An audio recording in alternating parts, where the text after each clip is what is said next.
সামান্য বাহানায় যেন আমরা কথায় কথায় ওয়াক আউট না করি। বিরোধী দলের সদস্যদের এবং বিরোধী দলে না থাকে, যদিও তারা এখানে নেই, আহ্বান জানাবো, আসুন বাংলাদেশের জনগণের সামনে আমরা এমন একটা পার্লামেন্ট উপস্থাপন করি যে পার্লামেন্টের সরকারি দল বিরোধী দল এখানেই বাহাস করবে, এখানেই আমরা তর্ক বিতর্ক করব, এখানেই আমরা সমাধান করব।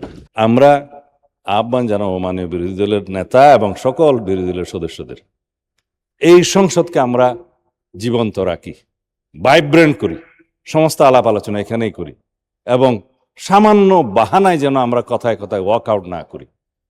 এতে লাভ কার হবে জানি না, কিন্তু ক্ষতি হবে ডেমোক্রেসির। তবে এটা নিশ্চিত বলতে পারি, এই সংসদকে যদি আমরা কার্যকর করতে না পারি তাহলে গণতন্ত্রের বারবার হোঁচট খাবে, এবং তারা যদি সেটা চায় তাহলে ইতিহাস তাদেরকে দায়ী করবে। আমরা এখানে বিরোধী দল সরকারি দল সবাই মিলে সমস্ত ইস্যুতে আলাপ আলোচনা করে এখানে আইন প্রণয়ন করে তারপর আমরা বাংলাদেশটাকে সুষ্ঠুভাবে ডেমোক্রেটিক দ্বারাই চালাতে চাই।